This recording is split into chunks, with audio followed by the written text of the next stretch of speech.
C'est Coluche qui disait, ce qu'il y a de bien avec l'intelligence, c'est qu'on estime toujours en avoir assez, vu que c'est avec ça qu'on juge. Et c'est un peu pareil pour le lead time.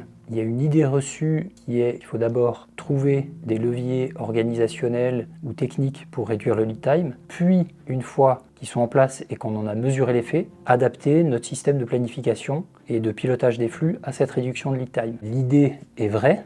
Il ne faut pas prendre des risques inconsidérés. En revanche, il faut se méfier de la façon dont on mesure et dont on pilote. Si on a une opération qui dure une semaine, qu'on la pilote comme on l'a toujours piloté, on aura beau réduire techniquement notre lead time, si on lance toujours une semaine avant la date de besoin client, on va toujours mettre une semaine, si on ne s'autorise pas à livrer le client en avance. Du coup, on va avoir l'impression que nos leviers ne sont pas efficaces et qu'on est toujours resté à une semaine. Donc on passera jamais le pas de programmer notre opération sur 6 jours, sur 5 jours ou même moins si c'est ce qu'on vise. Donc la bonne méthode, évidemment, c'est de commencer par trouver des idées qui vont nous permettre de réduire les lead time. Et ensuite, il faut se contraindre à lancer au plus tard et mesurer évidemment que notre résultat en termes de ponctualité est toujours correct.